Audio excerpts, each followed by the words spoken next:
อันนี้แถวนครราชสีมา มีฝนยำหลายยำเล็กยำน้อย ตามภาพโมเดลภาพจำลองเลยพี่น้อง ตกกันแนวอีสานตอนล่างนครศรีมา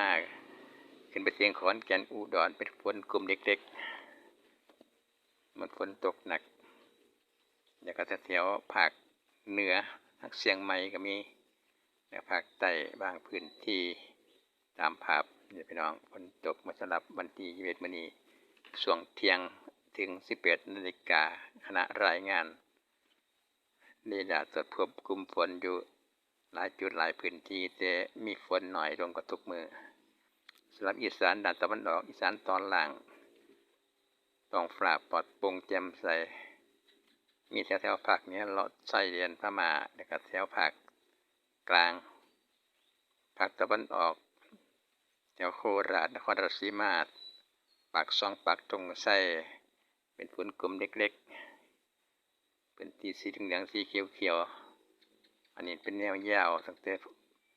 ภาคใต้กับสู่ภาคเหนือเป็นยำสีเหลืองสีเขียว